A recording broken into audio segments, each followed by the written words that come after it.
Oh, dear, I have no idea what that was. Hi, it's our intro. You know what intro. it is? It's August on the Carnival of Randomness, and I'll just say, I guess whatever little ray gun was a salute to Octavian, otherwise known as the Emperor Augustus Caesar, because the month is named after him. And we have along for the ride. It's Rob here after the July I'm glad to be here with all the stuff that went on, and we have our official second banana co-host and our musicologist, and I heard over last weekend they finished 1-2 in a Billie Eilish lookalike contest. We have Greg and Ken Hey. with this little ray gun over there. So yes, no matter how old we get, and now for the band today, we always will never run out of talent here in Rochester. I know if there's other places we were doing this, we'd be like playing tiddlywinks on here because we'd have run out a long time ago. The Arrested Development is finally paying off. Yes, it's one of those days. It's raining out. It's weird out this summer. And who knows with COVID and the Delta House variant. So what happened in July that was so weird? A lot. Cars broke down. Every car I had broke down. This strange, weird.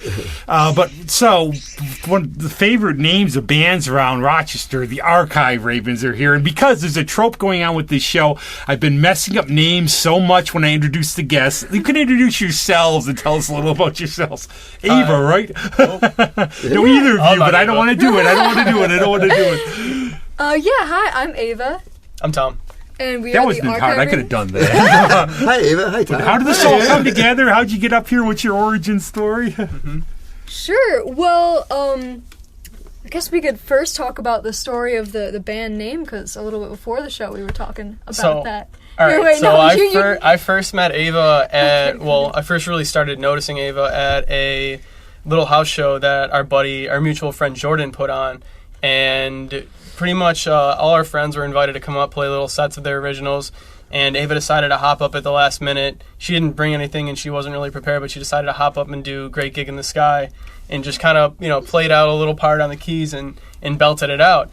And I was really impressed by that, so it's kind of like the first, time I really noticed her. And then after time went on, we just started getting to know each other more, and now we make music together, and Archive Ravens eventually was born. So that's kind of Ava's brainchild. Yeah. And the names get a really cool background story. Sure. Unlike this stupid podcast where I just made the name up one day. Well, you can, for the Carnival of Randomness, you can just tell people it's after the Carnival of Animals. It's like a clever wordplay. Then people will be like, wow, you're so... go with that. Yeah, they'll be like, wow, that's so clever. But anyways, the origin of the name comes from, in college, both Tom and I went to University of Rochester, and I took a couple of Russian history classes just because I thought they were interesting. And at one point, we were talking about, there was a bunch of basically like alleys underneath that worked as like a library system, like archives. And they would call the people who would spend all the time down there, like scurrying around in these dark, dirty places, archive rats. And I thought that was the coolest name when I heard my professor say that. And I was like, man, after college, I'm going to start this indie rock band, and we're going to be the Archive Rats, and we're going to be the coolest thing.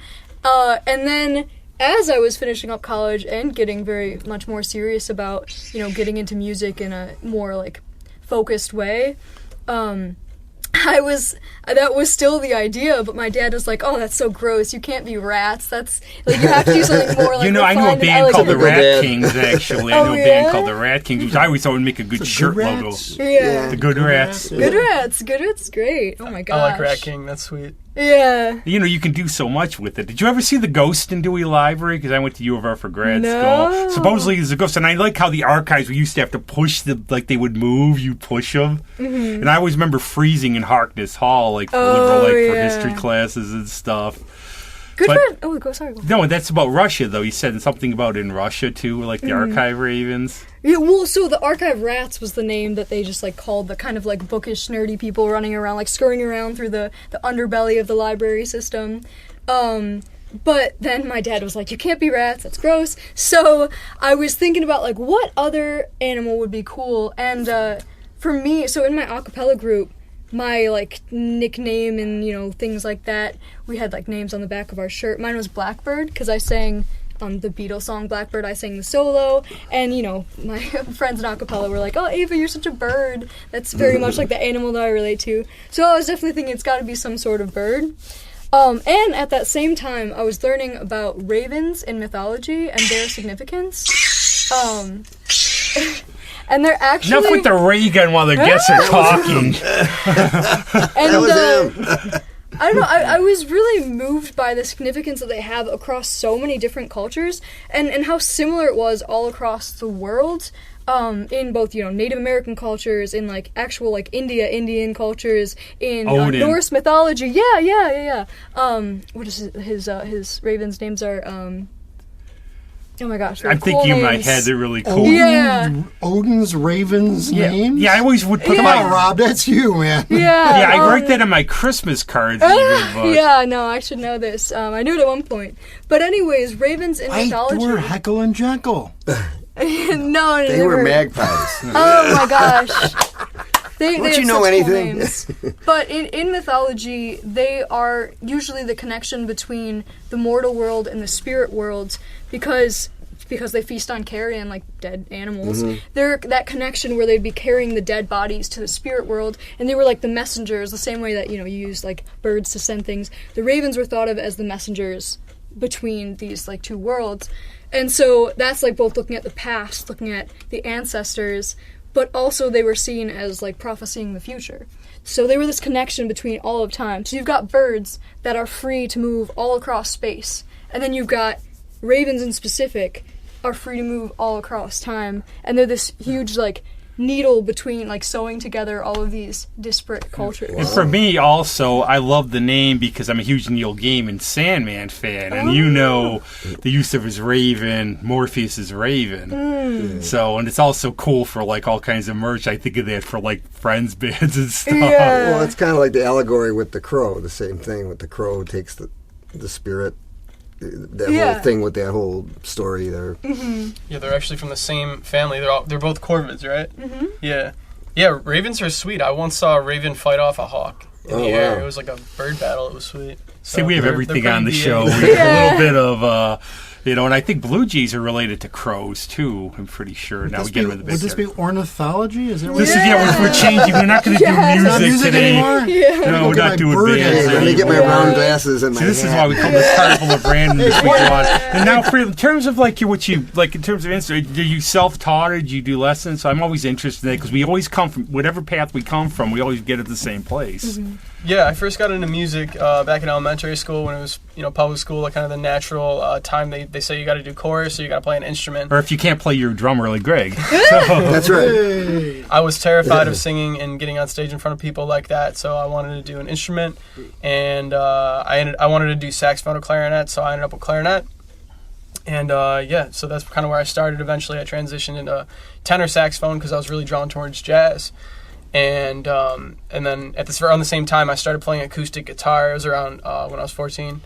And just kind of self-taught myself with acoustic guitar, but learned a lot of the theory and took jazz lessons and saxophone, so I could kind of carry that knowledge over to guitar, and started to sing by myself a little bit. I was still really shy, and definitely my voice wasn't that good, but I think now at this point, singing in front of people at shows and stuff, I'm more confident about it. But for a long time, it's tough, you know, like the singing is a very like personal delivery of your soul. For me, I feel like, and when you know, sometimes you could put it out there and people are like, "Oh, you suck," and it's like, "Oh no."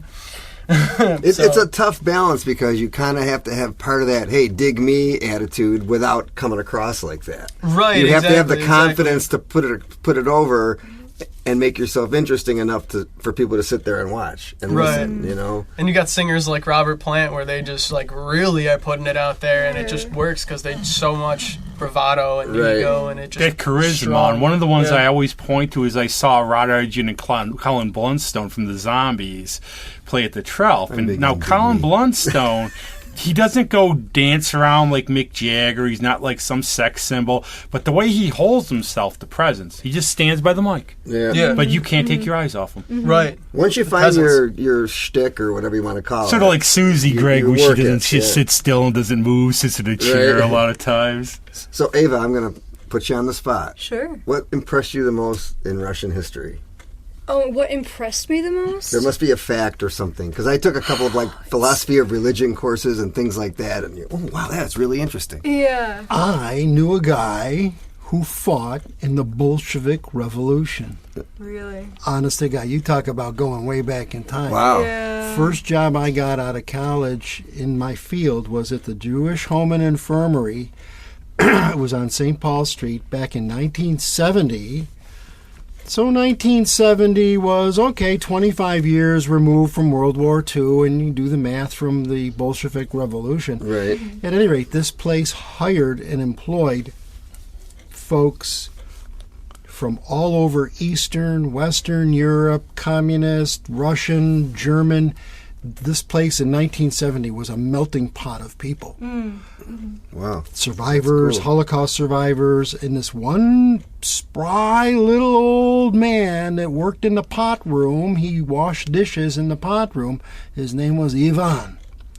And he was no taller than you, Ava. Yeah. And he was 5'3". right. His little If that. and this guy he had to be in his 90s or whatever then. And he fought in the Bolshevik Revolution. We would have these And survived. and we would have these conversations through a translator. Yeah. One of the workers there. It was fascinating. I'm sorry. Go ahead. No, what's your my my big response? thing? Well, my thing was that's the first place I ever had flavored vodka, Armenian brandy, and I stole the Russian flag from Moscow. And I don't think they could get. You never know with Putin, but that was a long time ago. Yeah.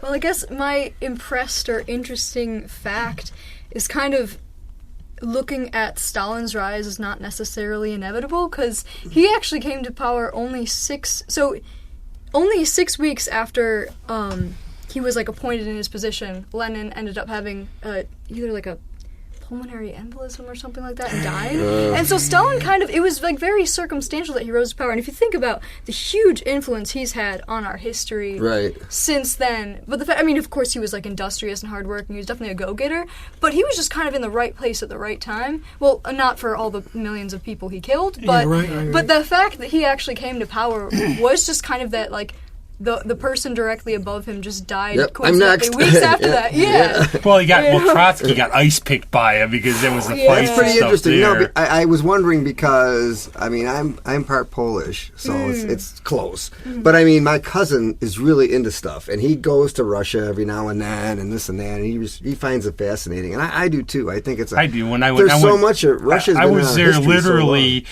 just before the Soviet Union fell. So I got used to America. Okay, if you don't like who's president, whatever else, we do have a system at least.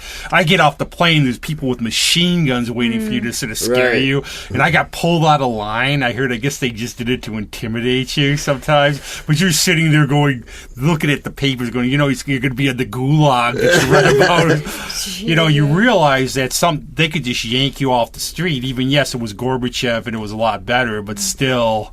You're going to be pressing potatoes in the vodka factory. Yeah, but it's such, plus it's got such a long history, rarely any kind of democracy, the Norvergard period, and it's just fascinating. So this turned out to be extra fun because you could actually talk because people know what they're talking about. Yes, you're... For that. But I actually was going to go see you playing at the Little, but my car exploded. I went. He went. I was there. So last time I saw you literally was at the Little. It was around January 2020 before the world went to hell. I didn't see any bats flying around. You're lucky you didn't call yourself the Archive Bats with COVID. But, so, Ken, can you describe them a little bit before they tell us how they No, I don't think I will. Let's have them describe spoil sport. themselves. I like to have the spectator view to see if you're same on with them.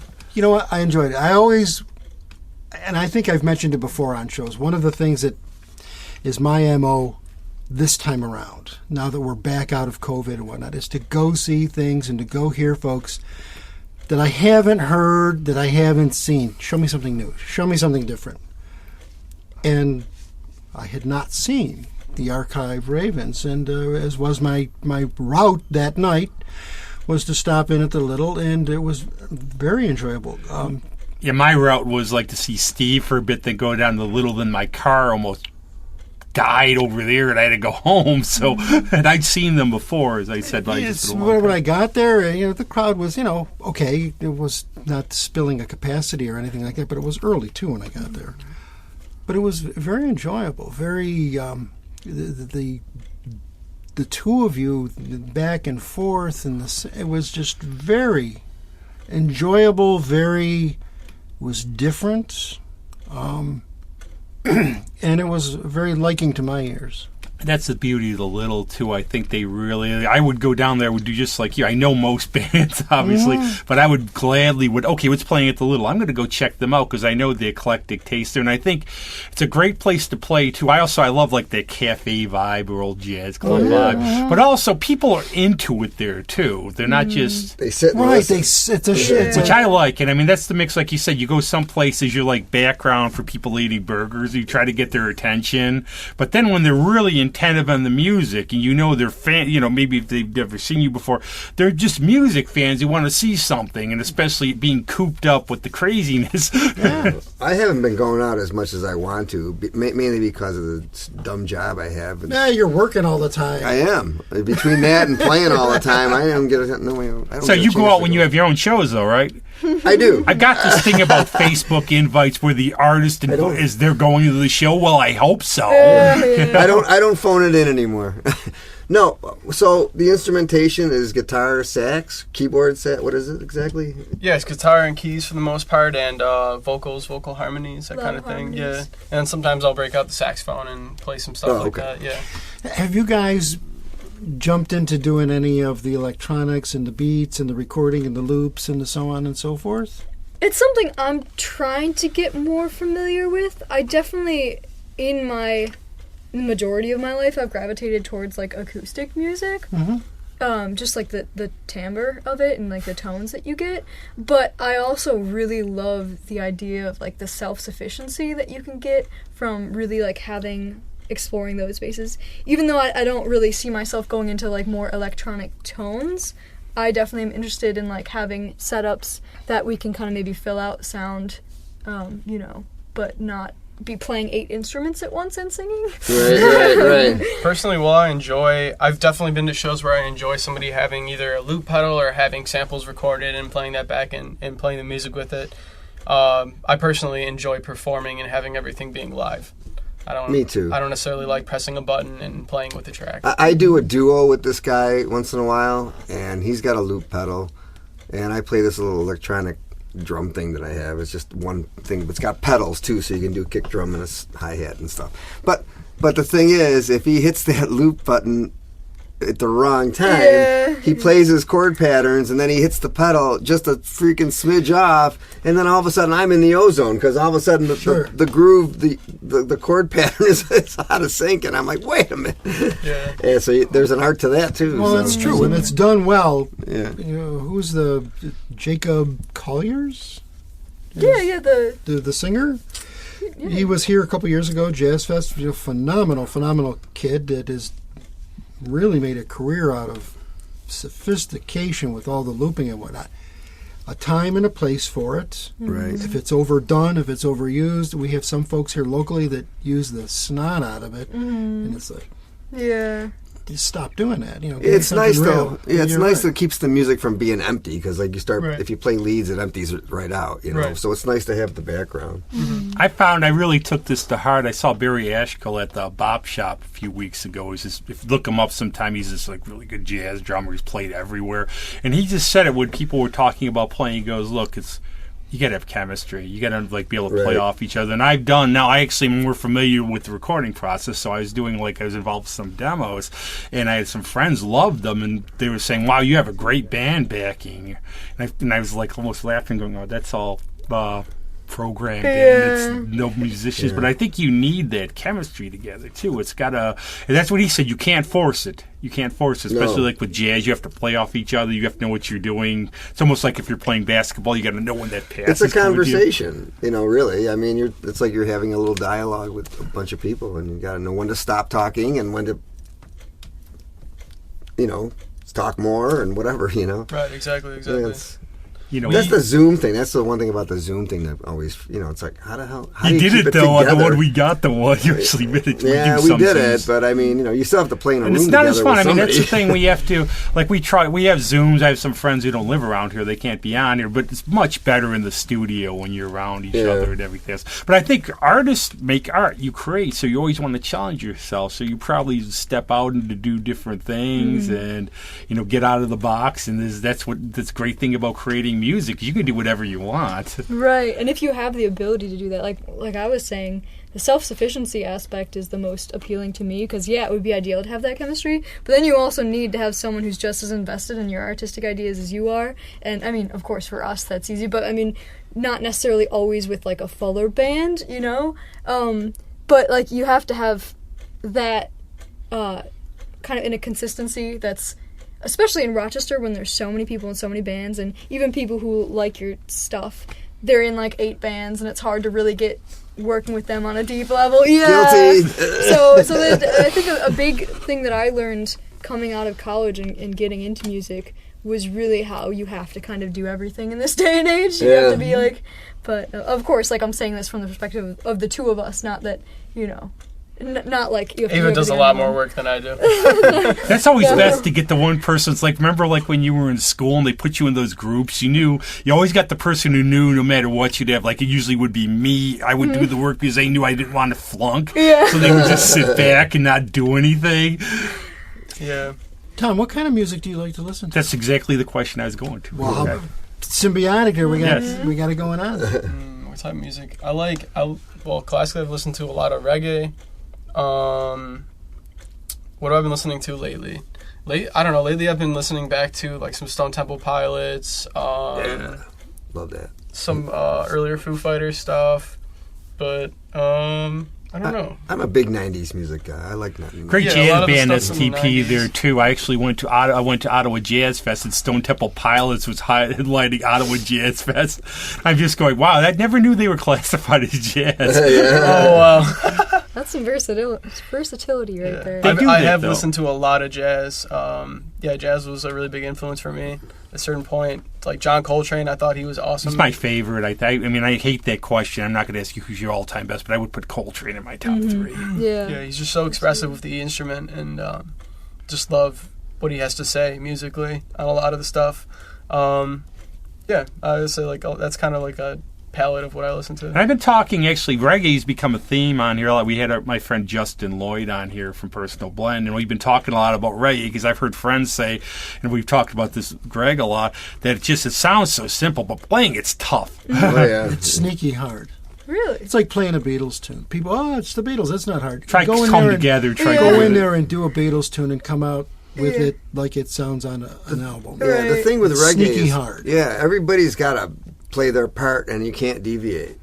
Everybody's got their spot in the beat, and the guitar is on the up thing, and the drums do the one drop thing where there's no one. It's just, and the guitar's doing the ands and stuff. So it's like, it's very hypnotic. It's just it just goes and goes and goes. But it's with the reggae. It's also a whole mindset too. It's a whole you wrap yourself around it.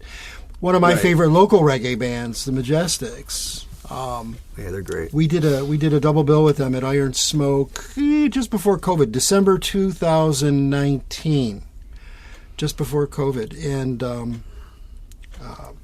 we had all the gear was all set up on stage, and I was using Ron Stackman's keyboard so that we didn't have to tear things down and so on. One word he had taped onto his keyboard, and it was a lesson for me. He had the word breathe taped to his keyboard. And I went up there and we're getting ready to play, and I looked at it, and it was like this swell came over me. It was like, just relax, have fun with it, breathe. And it was a magical Bruce moment. Springsteen said it's called "You're Playing, Not Working." Yeah, You got to do yeah, it. you gotta And I just play. finished a Ringo Starr bio, and the thing is, the Beatles were so. I mean, I would say John was the worst in terms of musician, not lyrics, obviously, but like in terms of. But all of them, and George is like a lot of musicians that I know, like Sam Snyder, Greg Townsend, they love George Harrison. And people, when you say great guitarist, you never mention him. Right. You know, and Ringo, and people make fun of Ringo. Yeah. They used to, not so much now. I think people are realizing what he had. You know, he gets brought up a lot now, is because his style is so definitive, and that's like going back to it's just the Beatles. Try and cop Ringo grooves. Yeah. Well, When I played the George Harrison birthday thing, I had to learn a lot of his fills. And, you have to, but You did the George Harrison gig?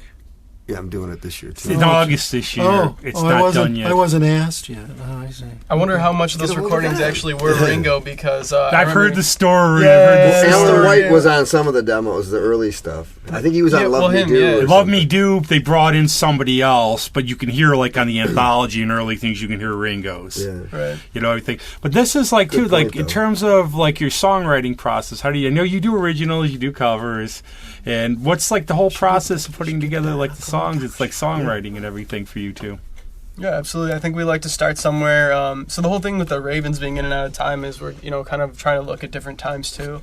I know Ava's been pushing a lot of jazz stuff and looking at different like songs, especially classically, that she really draws influence from and that inspire her. So you want to talk a little bit about? Sure. Well, one of my huge influences is art song, like from the romantic tradition. I think a lot of people would say like classical, but like technically romantic. Art songs, yep. Yeah. I like that stuff. So I love that. because a lot of my upbringing was, as a vocal student, and I immediately took to the classical repertoire. Well, as in more the romantic again, but so a lot of that is just piano and voice, and it's written just to be a simple song for piano and voice, but they're these little gems. There's so much happening. You get a 2-page song, and in it you're exploring these like deep emotions. Usually they're these snapshots, but they're so lush, and I love that.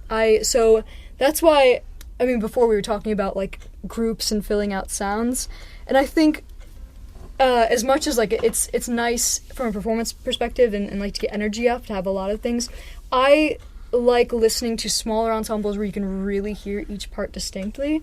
And so like in a songwriting perspective, I think we have somewhat dense music oftentimes because both of us like things that have a little more like, I guess, complexity melodically and harmonically, but that also suits well to our style of having just a few instruments and just our voices. So yeah, I guess That's what I like, though. I think you could call some music, like popular music, it's like fast food. People like it, dance to it. But other people, what I like is when you really can get into it, all of a sudden you start paying attention, you're taken to a different place. Right. And you're just like, really, wow, they're really doing something here. That's what I look for. And the other thing that it's like fast food, I've definitely thought about that analogy too, is that people are so used to like the high fructose corn syrup sweetness of like pop music that it's sometimes like hard to connect with that. The art song stuff to me is very like umami. It's like oatmeal. It's like you eat it and it's nourishing and you feel good. Yeah. It's not high fructose corn syrup. Maybe you have so to I wanna listen to bring it a that. couple times before you dig it. You Right, might go like exactly. Captain. I was Yeah. told about Trout Mask Replica by Captain Beefheart. Either you're going to love it or you're going to go, what the heck is this? I immediately fell in love with it. Yeah. I never could get past the cover. Yeah. I'm loving your Epicurean analogy. I am too. We actually have guests who have above like 2 IQs. I was like, this guy drummer here. Yeah. And we were talking I about, hit things. I had a similar experience too because we were talking about Joni Mitchell before, at least maybe before the show. But I found for sure that the stuff that I gravitated towards immediately when I was getting into Joni Mitchell stuff is not necessarily the stuff that I like now. Like when I was first listening to Joni Mitchell, I was like, why did she make this weird Hajira album? This is so funky. And now I just like listen full through to that and I'm like, wow. Which one? Hijira? I've never heard that. Is that the one. one with Oh, it's Jaco Pastorius? Yeah, it's the one with, he's playing fretless bass Oh, wow. on it. I'll have He to comes check up a that out. lot on this show because Yeah. there was the old Red Creek story where they couldn't find him, and now it's been varied. I've heard from Doug Rice, I heard he was on the Todd railroad Bradley. track. They found or him on the something. railroad Yeah. tracks with paint on him. Yeah, oh my god. Poor guy. So he comes up a lot because I used to goof up and say he was in Spyro Gyro when he was in Weather Report, but that's why I had you introduce yourselves. Yeah. But yeah, it very much is that like our society is so used to that like sugary sweetness and so used to like 15-second clips and with music it's really not, in my opinion, not built to be that. So people are always like, oh, why aren't you on like TikTok? Why aren't you like trying to push yourself on TikTok? It's like, because I don't really believe in like 15-second chunks as being something that's going to nourish you. I don't know. I think it can, but I don't think that's something that I would be interested in. That's like the dichotomy I want to talk about a little in terms of, this is like a divide, and bless everybody on either side, but it seems like we're really split in terms of the people who are open to original music will go see, and I always say, go what you like, go see what you don't like. But like, for example, I'm going to go see my friend Alyssa play this week. She's playing at this one thing. There's an Aerosmith cover band afterwards. Now, I'm going to see her and leave. I know a lot of people I went to high school with will probably show up after she's done to see them. And trying to drag friends out to see original music is like having teeth pulled. And they'll go to me, well, why don't you go to see with the Eagles cover bands playing this week? Where's that? It's at that band's at Barnard. Oh. Yeah. Okay. But speaking, to your point, Rob, the bands that are all original locally, and I'm saying this because I was in one for 8 years, develop their loyal following. Yeah, they we develop, do. I could go and name names too. here of half a dozen different people and bands that when they go and they play, and for example, gigs that are coming up soon. I think Liar's Moon is going to be playing with the Occasional Saints this week at Iron Smoke. That'll be a packed house all night long. Yeah. It's the same, and that's how you meet so many people and how we interact, too, because you end up running into, that's how I met Todd Kratz, too, because we just kept running into each other. Like, hey, who's the two weird guys running into each other every show? I got to interject here. You know how I met Todd Kratz? You can swear on this show. I came downstairs one day at my house from a night out. I'm just coming downstairs to get some couch. He was on the couch. Every now and then, for local musicians, you may find one on your couch. He had met my roommate, and somehow, oh yeah, sure, come on over. And then next thing, hey, who's this guy? Like I found out about you two because I know like Katie Morey, Ben Morey, and Jackson, and you did the show which was either CCR or Neil Young and Abley. It was CCR. Okay, that shows you when you're old, you forget such things. It was so funny. We still talk. Yeah, Jackson's great. I saw him with the full band last night at the Little Theater. Yeah. And for sure, like, yeah, we're so lucky in Rochester that we do have people who want to see original music, but also all the people that I've met so far in the music scene are so welcoming, and especially Jackson Cavalier. I remember right in the beginning where he was just like, here, let me like invite you to do this thing, let's like help get you like into this community. So that was really huge and meaningful for me. I think he's a great member. Yeah, that's why I met him because of Katie Preston, Katie Morey. Now Caitlin Yarsky played in this Birds, whatever they called them, as one band. So I seem like I know somebody from somewhere on them and everything. I've always wondered why, with the Eastmen and all the culture we have here, why we're really not more on the map. Yeah. As far as, because it's right up there behind you, Greg. I think we are. Well, I mean, I think in a very quiet way. I mean, you start to talk to people in the know. Well, it is quiet. That's my point. The musicians know, though. The musicians know. Well, yeah, the musicians know. It's almost like we had to form these original things in spite of it. It's almost like, okay, we're just going to do our little subset thing here. And then, like you said, we do have followings, and now we have a base. How do you expand that? That's the one thing I'm getting into, too, a little bit. That's you just tell your friends word of mouth. I mean, a lot of times, because other bands, you might play with them, they bring some people in, and you get. I always go, okay, I've seen it. Okay, I'm hooked. I'll follow you whatever I can. I guess what I'm really saying is that with all the fancy stuff we have here, the jazz and the U of R, the weather, why there's so much pop music here. Yeah. That's what like for me, when I went to a suburban Catholic high school, all I heard was how my music sucked that I liked, because you had to like all the super popular. Yeah, I'm going to jump off of what Greg says, though. Why do we have so much pop here? I mean, those are the circles that you're running in 9 out of 10 times. The radio. Now, I'm going to take a departure for that, because I'm going out just as much as you're playing. Right. But I'm going to the Eastman, and that's a whole different circle. And the singers in the Eastman that you get to know, and the keyboard players and the instrumentalists and so on and so forth. And then going out to see the eclectic groups and the Sam Snyders and the Michaelas and seeing what they're doing. Bugyar coming back this week. Sam's playing this week. That's right. And I mentioned it before. My whole hook is different. Show me different. I want to see something. That's me too. Yeah. I don't want to go see somebody just doing a pop thing. That's cute. It's great. It's wonderful.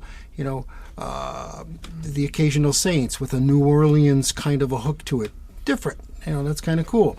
You even got Liar's Moan with doing his birds and his that kind of string music type thing. Yeah. Right, all that kind of different. There was nobody on the scene that was doing that kind of thing. We've got some excellent folks that want to do tribute bands. Go ahead, knock yourself out. We've got some excellent Doors groups and Zach Brown tribute band. So it's just what your circle is, what you choose, and how much you want to step out of your circle. Right. Yeah. Well, that's why I'm in so many things, because I like so many different kinds of music. And I have a friend, I've told this story many times before. One of my friends lives in Atlanta. I think, okay, Atlanta, big city, cool city. First thing he comes back to me and goes, you don't realize like how lucky you are in terms of, I was looking for music to see you don't have half of what you have up there. Yeah. You would think Atlanta, you're going to have. It's Atlanta, for goodness sake. Yeah, right. I think there's a ton of people. I think there'd be a ton of music. Yeah, but it's really not. He just said, like, up here, you can go. I could, like, if I have friends going out, and I use the Duke Ellington line, there's two types of music, good and bad. And, like, you can have friends going out any day of the week, and I can't, after this, I don't go out as much, but you could pick different things. And I like to see different. I like to see friends that I know I like, but I'm going to go check out different things. Because you never know. You might find the next thing you just love. That's the one thing I really want to ask too. Okay, you're all creative, you're rolling along. This evil thing called COVID comes along. Now, how did you react as artist and playing out when all of a sudden you cunt? Did you, like, I had friends who actually, like, one friend did 3 to 4 albums. Wow. But did you, like, I barely could do my laundry, but were you creatively active or just? Yeah, I think that was a period of a lot of refinement and practicing. Can't see that. Some writing. We just tried to focus on developing repertoire as well. So it was, I think for a lot of people, that's what it was. That's what it was for us largely. Yeah. I think for me, it was almost, as much as of course it's a tragedy, it kind of came at the right time for me, because I do think I needed to take a step back from. So I got out of college with all these ambitions and all these ideas, but like kind of running a band and being proficient at instruments while singing and just all of the tech and logistical side of things, it was so much that I do think it was like starting to take a lot out of it for me, and I think I needed that time to really solidify who I was as an instrumentalist and a songwriter, and even working that in with the core of how I see my musical identity is really comes from the voice, but really taking kind of a step back from society in a way, and even like disappearing from social media. The other thing, we were talking before about like different cities. The other biggest platform right now that people have to contend with in a lot of cases is the internet, and I think it is the algorithms prioritizing boring things because they really don't want to show you something that they think that you won't like. So instead of taking some risks with the algorithms, they just want to make sure you're not going to swipe whatever way. So, it's kind of like the Tinderification of music, where it's like people need to make an appraisal of your song within 10 seconds, and they say yes, no, and that's like not how healthy music gets written. That's not an environment for creative It's got a good things. beat, I can dance to it. It goes back to that. Yeah. Eva, you have just paraphrased Frank Zappa. Oh, really? I was just learning about Frank Zappa. I'm not even going to... I will invite you to watch. To go to YouTube and just Frank Zappa, and you could put executive or whatever after that. Interview Frank Zappa, old timer. We'll get you there. He talks about this exactly. Back in the 60s when the record executives didn't know what the hell was going to sell or not sell. Right. Yeah. Go ahead, do it. Take a chance. It's hard to imagine that rock music was once a And now it's gotten thing. it's gotten also algorithmic. They go for the look, They can't they figure afford to short not put out a attention hit. span, shallow, and everything else. And they figure they take these artists now where it's like, no, you haven't been playing together for 5 years. We just got you. You have the look. We'll make one thing and then toss you, get the new ones, nothing. Yeah, disposable culture. Yeah. The trouble, too, is producers are making the music, not the musicians. It's like, well, let's just get a singer, and then they get beats, and then they get, some samples. Kim Drahan told the story on the show, which I thought was great, where he said, whatever flaws, but in the 60s, they were about the music. They would get Quicksilver messages. Bands, could you imagine somebody comes in like Bob Dylan with that voice now and the way he looks? Like, get out of here. Yeah, right. There's such big money with advertising too that again, like they can't make mistakes. Not that they're mistakes, but they can't take any risks because it's like they have to put so much more into the advertising than they do into the making of the song, and even into the touring at some points. And so like they can't gamble with that big money.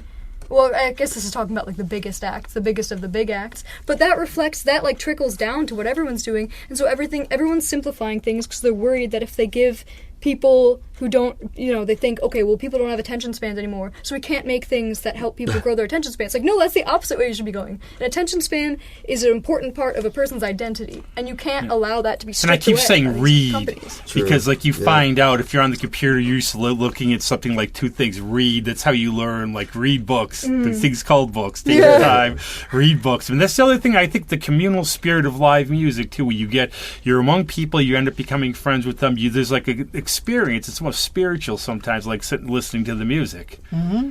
And then realizing, too, you're not the only one in some ways where, Oh, it is an absolutely joining experience. That's why we went through a very, very difficult period with COVID. Yeah, Ken, you too, like being like me, like we would go out all over, do maybe 2-3 things a night. How was it, like, number one, like I had a friend of mine, a dear friend of mine, said, this is the happiest time of my life. She loved being isolated. I enjoyed it a bit because I had some things happen in my life where I needed to step back. But then it gets sort of weird, and it's just like when you've been doing something for so long, when the first times you go out, you feel strange and seeing people you haven't seen for decades. It feels like decades. It's like a year or so. But how did it feel like you finally relaunching yourself with the little rocket ship Greg brought? Yeah, it's weird. It's just you really two playing weird. again, too, and Greg playing again. How did it feel? I walked into Abilene's 3 weeks ago, and I walked in and I stood there in the middle of the room. It's some folks at the bar, and I was just looking around, and Danny was there, and he's like, "Hey, Kenny, it's good to see you." And it's like, it was a really odd moment. You don't know whether to start getting a tear Only in your eye. Only me. That one night I went to go see Old Lang Syne, right? So I go there. In fact, I see Hannah Widener. I see her. I see Ann. I see Josh. I almost dropped because it was so hot that night. I started getting like overheated. I'm going, this is a great re-intro where Danny's going to find me on the floor. No, but it was a really, it was an emotional kind of a thing where you've been alone, literally, for so long. And if you did go out, you had to get all masked up and just go to the grocery store and run home. Yeah, could you imagine? Like, that was what I used to say. It looked like you were going to commit a robbery just going shopping. I got my mask, or I got my hand sanitizer, or I got my... So, but it's getting better. It's getting easier. It's... Hopefully. That's. I'm just gonna say, we're in uncharted territory because, like, when this started, when did we ever go through this? And I'm like, by Easter it'll be done. So let's just take it as it goes. So you might be on one of the last shows before we close down again, depending on. This variant thing is almost like another scare. It's like they're really pushing it. But you can't do it. See, I'm at the point at this age too where I've gone. You go through enough. You just gotta, go. I say, like Bruce Lee said, be like water. You go with the flow. Right. You do what you got to do. The water. Be like water. You put it in a glass. It's Ava, where did you go to school? Where'd you go to college? U of R. U of R. We both went to U of R. Excellent. Yeah, excellent. but I took recently graduated? a while at this point. Well, kind of a while. 2018. 2018. You were in Harkness a lot then, weren't you? Because, see, I was poli-sci history, and I was with them, so we used to go to Harkness. I remember it was so cold in there. Ava actually studied physics. I did study physics. Dear goodness, you're too smart for this show. It was kind of an interesting trajectory where I came in. So you were more in the other. I was in the Dewey Library a lot. There was the other library. With the library, like, by the parking lot, and I even Rusheries. Yeah. But I went in expecting to do something like history, political relations, but then I took this course freshman year, an astronomy course. Totally blew my mind. Another one of those spiritual experiences. Mine was almost flunking. I took astronomy at Fisher undergrad, and I still remember Erwin Delano, the professor, great, he had a little bow tie, real smart. So I get 21 out of 40 on the midterm, right? So I go into his office, and I go, I really like your class, but I'm not a major. I don't know how much. He looks at it. He goes. I don't see why you want to drop this. You have one of the best grades in the class. Yeah. And I got astronomical units on the final. I got the answer right. I have no idea how. Yeah. It's weird. Sometimes those elective type, I need another class things turn out to be your favorite experiences. Yeah. So finish your thought. So here you are in physics, and you're making that switch. You Yeah, say- so the astronomy and physics courses really start out similarly. A lot of them require just the same like basic physics and math. And then I just ultimately like the professors in the physics department a little better, and so I just skewed that way. But the whole time I was also taking voice lessons at Eastman. I took primary voice with Keely Fuderer, who is absolutely amazing. If you're into classical voice, even if Come you're on not the into show, classical Keely. voice, she's now in, I want to say, like, Tennessee or We'll something. Zoom I you. should know this. But oh my gosh, is she amazing. I think she doesn't have that much recorded material because a lot of amazing classical singers don't necessarily have a lot of Right. recorded repertoire. They're just doing shows and stuff all Do you the keep time. in touch with any of the kids that are currently at school? Or At any U of- of R, yeah, I have a few friends there. Mainly the musical people are the ones I was who just going to say, yeah. the Eastman kids? Well, I was never running in Eastman circles that much. I was mainly just going there for like lessons and Yeah. One of the Yeah. things that I was working on and doing before COVID was over at Stromboli's restaurant on East Avenue. We were doing music just about 7 nights a week. Yeah, the jazz stuff. I saw that a bunch of times. Okay, and Yeah, that was, like you know, jazz chords. Dave Bantle, the owner, and myself were putting those together. One night, I came up with an idea. I said, why don't we get something really, really different in here? We got the vocal department down. We had probably 7 or 8 men and women. Someone came in, set up a piano so that they could do the accompaniment and so on. Sophia Sketter, I forget her last name now, trying to remember some of the kids. How cool was this, though? I mean, literally, we're in this pizza place. People are having beers and And I love that. See, I love Oh, the it was vibe so where, like, some of great. my favorite gigs are at Small World Books. Where That you was go pretty down good, there. Ken. That was a good place for you to put them. Yeah. They had there or are like great. Bernunzio. And the thing is, I would love, like, I would be walking down East Avenue, just walking down East Avenue. And Hannah Widener used to have those things at the Daily Refresher. Yeah, Park. yeah, yeah, You yeah. walk down there, cool, yeah. and you hear music all of a sudden, like, I think I'm going to stop in. And if I heard opera coming out of a pizza place, you know I'm going right in Oh, there. definitely. Now that's Italian. You know, that's what I love. I just love music that kind and of stuff. food. What are you kidding me? But this is little. I'm going to step in this one because it's way over my head. But like in studying physics, I think there's a lot of mathematics in music and playing Yeah. music. Oh. Now, how did this help you in terms of playing and for like in terms of learning music and everything? And does it Right. relate? So- Wow, did I really try to act like I'm more intelligent than Oh, I'm on yeah. this one? I think it's a big part of, I guess, maybe how my mind works, so also kind of how my music ends up, is that I do like things that are somewhat algorithmic, where I will often come up with an idea before the song, so I think a lot of people, they have this great intuition. I think Tom always has this, like, gorgeous intuition where he can just, like, form this song, but for me, I'll usually think about things in advance and come up with a concept and say, like, how can I represent that in music, then how can I take that and kind of develop it in a way, or like play it out through some like algorithmic way to make it develop in some way. And the math side of it, I think math and music theory are so similar. And of course, like, you also get like the acoustical phenomena. I studied, I took some acoustics classes because of course I was super interested in music. And for me, being able to visualize what it is that sound waves are doing when they're moving, or thinking about like harmonic resonances and like, even like drum heads, and that's the way that Right. you map things when you're thinking about kind of how all of this relates to just like basically sine waves. You're thinking and, like Einstein, Walter Isaacson's book on Einstein. He's written some great books, Ben Franklin, Steve Jobs, but the one on he could visualize it. He would see stuff like that. That's how he thought. And Einstein said his biggest inspiration was Beethoven. I think Beethoven said his biggest inspiration was Isaac Newton. So you got a lot of Wow, cross yeah. between. Wow, those. that's why I host this thing and don't play anything. Yeah. What were you going to As say, long as Greg? Beethoven's favorite guy wasn't Einstein, I guess it would Right. bit of a You know, twist there. you talked about Back to the resonance. Future. Yeah, I was reading this thing, Alex Van Halen, and I never understood why Is he a had physicist? 4 bass drums. No, he is Dutch though. He had 4 bass drums, and I never got it. I didn't understand it because you only can play the 2. But what he did was he had them connected with these flex hoses, Yeah. and so it would feed the vibrations would feed into the outside drums, and they would mic it. And so he had this crazy thing, and he also had 2 bass drums chained together. His main bass drums were 2 regular bass drums put together, so they were super like barrels. Wow. So he had these, like 48 deep. And it's like, holy crap. And that was his whole concept with the extra bass drums, was it just gave him a bigger sound, and then, he could take one away for a certain hall, you work with the room, all that kind of stuff. And people don't think about that. That's really cool. I think Roger Daltrey said if music's the language of the universe, mathematics and music. And I think there's also the thing I always love at shows, and we've all seen it and you experience it, I'm sure.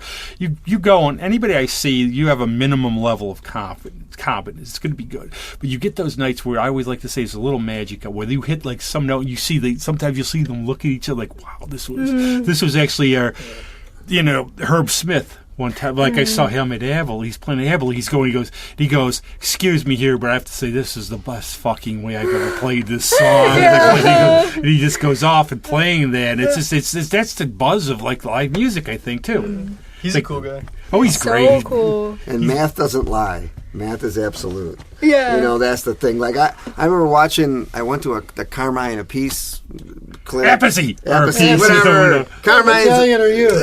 Carmine's clinic. And he started doing these, what they call linear drum fills. And I still don't I know what it is. I get the concept, but I'm not very good at doing it. But what it is you play like a thing of 9 and a thing of 7, and guess what? That equals 16. So you come out on the 1, but what you play in the middle sounds all goofy and off, but then you just bang, you land right on the 1, and it's like, wow, and it opens up this whole thing, and then you can come up with all these permutations and all these different combinations. Absolutely, exactly. Yeah. That's the one thing I'd like to ask, too, from musicians, is did your instruments find you, or did you find them? Were you always attracted for what you were going to play? Did they go, hi, play me? Or did you think you were going to play something else and it just gravitated toward it? I'm sort of fascinated that way, how musicians came to whatever they're going to play. I just always really wanted to play guitar, acoustic guitar, and sing, I guess. Just always had, I always just thought that was really cool. I always look for the weird instruments, especially guitar you could get and everything. Yeah. Tom, are you still playing clarinet? Very rarely. Only when I last time forced I him to. played was in Romania 3 years So if I need a ago. klezmer player, should I give you a call? I don't know what a klezmer is. Oh, okay. That just sounded so great, though. The last time I played clarinet was in Don't call 'em. Romania. That's a story I used to tell people. I love it. I actually did a huge paper on Romania, so I'm an affinity to that You country. would know it. Beautiful. We played at the Sibiu Festival, theater festival, International Theater Festival. That's just, so you've traveled on this. So, Well, that it's kind of interesting because the thing with that is it was kind of connections. It was a one-off, very fortunate opportunity that we were given. it's like one of our films I was involved in was in an Italian film fest. We don't know how they found us or anything. So. No. I was going to ask. You had mentioned klezmer. You mentioned klezmer. Yeah. No. It's traditional, the Jewish music, and you would recognize it straight away. It's With the Jewish parties and the weddings and so on, with the clarinet. It's just Well, you think about nice. I think the violin is probably the violin most and iconic of it.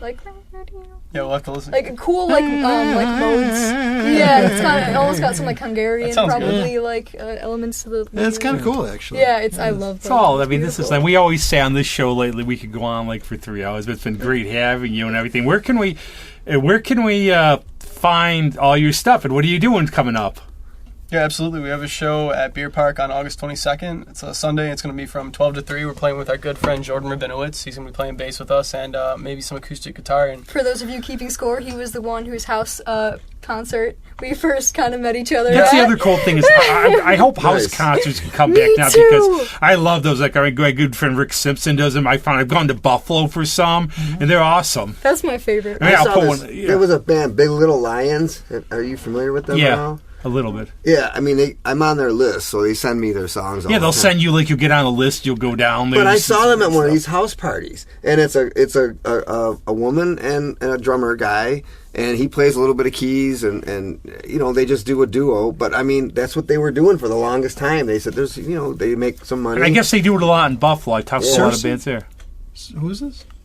Big Little Lions. Oh, I'm sorry. And that house party thing is just that's a thing. It's It like is, you get on it this is. list And I and know then you you get look on for lists, them you and people find have these out. parties and then you come. You know, to I found them. out one of my friends' bands, one of Justin's bands, playing like 2 blocks away from me, so I went to walk down there because they're cool. Yeah. But it's like, where can we find out? You know, modern days, you have your site on Facebook, and how can we find all your stuff? And Yeah, we actually have a website that Ava maintains. It's called thearchiveravens.com. And like I said, we have our show on August 22nd at Beer Park. That's going to be at noon. And we also recently recorded an EP, 5-song EP called Into the Celestial with the great bass player, the most overrated bass player in Rochester, Arjun Baxter, and a great drummer, Brendan Caraselli, and they recorded that with us. And it's amazing. It's a great production. You can find that online, as well as order it. The whole CD package is amazing. Ava made a beautiful lyric booklet. We have great art. What's the artist's name? Max Wilkins. Max Wilkins made the art for it. It's beautiful. And we recorded it with our buddy Cole Patisano, who is a great recording engineer and mixing engineer. And Greg today, this will not be out by then, it'll be out tomorrow, but Greg will be playing, not in the rain, but I guess at Iron Smoke at Tommy's birthday today, and That's what's coming right. up with you, I think you're starting to get really busy, aren't you? Yeah, today's gonna be fun. I mean, I had to learn a bunch of songs, for Tommy's band, and then I got to play with whoever else comes up, and I'll be sure there'll be other drummers coming up.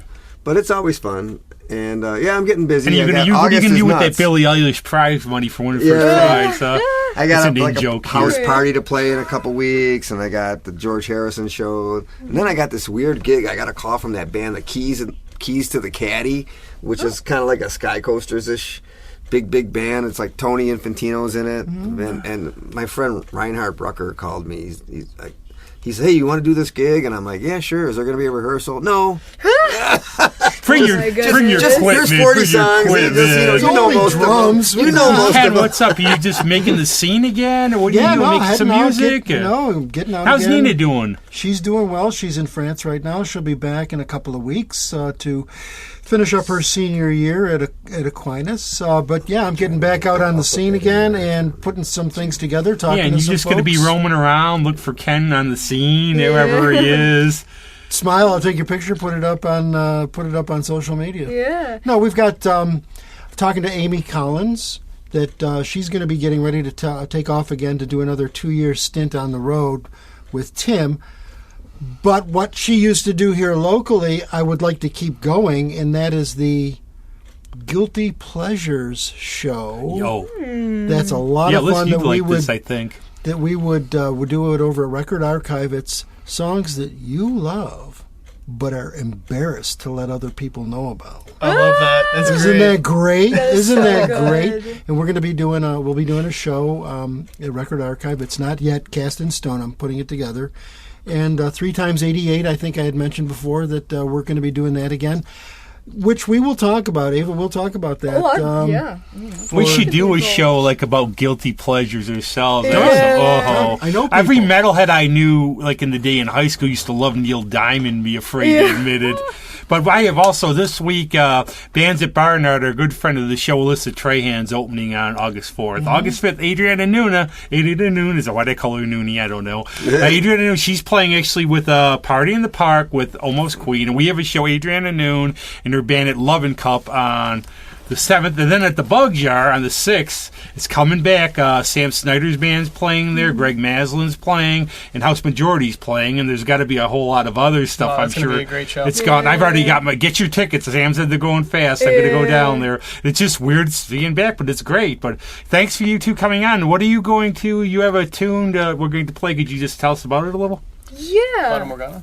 Yeah, that's good. So, Yeah, so it's a song called Fata Morgana, and it's a song that I conceived kind of a lot of the chords, and we arranged it together, and it's about basically mirages in the distance. Like a Fata Morgana is like fairy. Supposedly, you can look, we have one here. Supposedly, we have one here. If on the right day, supposedly, the illusion is you can see from Lake Ontario, you can see Toronto. wow, I've yeah, heard this a yeah. lot. One of my friends in Philly said, you've got a Fata Morgana. So you actually, congratulations too. You used the term I know. I could act like it. But yeah, supposedly you could see Toronto on a weird day. Right. So it's this basically an illusion, but I mean, when I heard the music that Tom had been working on, I was thinking like, oh, it feels like a Celtic quest, like you're after this mythological creature sort of thing, and so that's the thing, like finding that, seeing that fairy Morgana, that Fata Morgana. Fata just means fairy, but how I conceived of that and applied that to my own life was, it's definitely just like the pursuit of music, where there's this thing that's just ethereal and you want to capture this like beautiful essence, but especially in like the actual pursuit of it in the real world, it's so hard to like get that out there and get it to the place. Like you're chasing this dream and you don't know if anything ever is going to come from it, and you just have to hope and dream and like keep going after that, concept, that like essence of beauty. Well, great. I'm looking forward. Thanks very much for being on. Thanks for having us. Yeah, and thank you so much. I have to say it again, never more to COVID. Yeah. See you later. Bye-bye.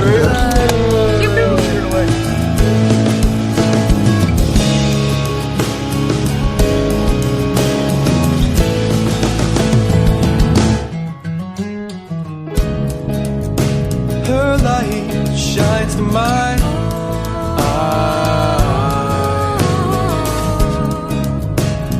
Blazing in a flare.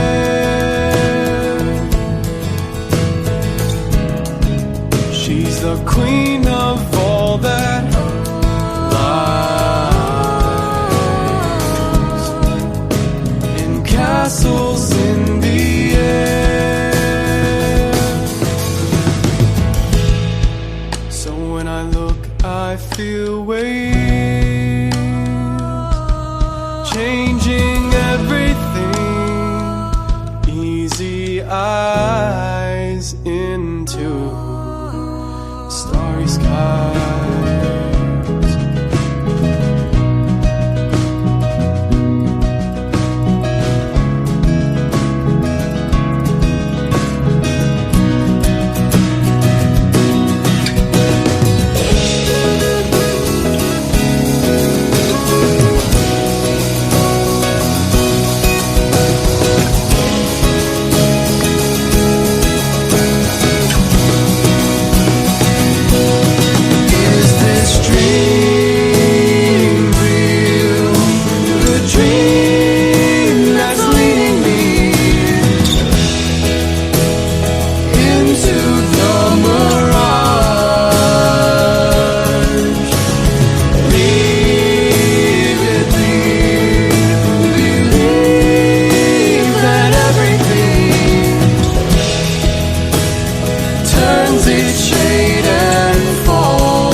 Charm she cast eternity.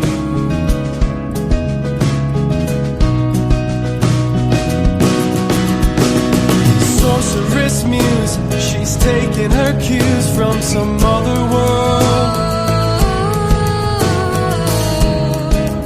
With her stunning gaze riddled with searing glare.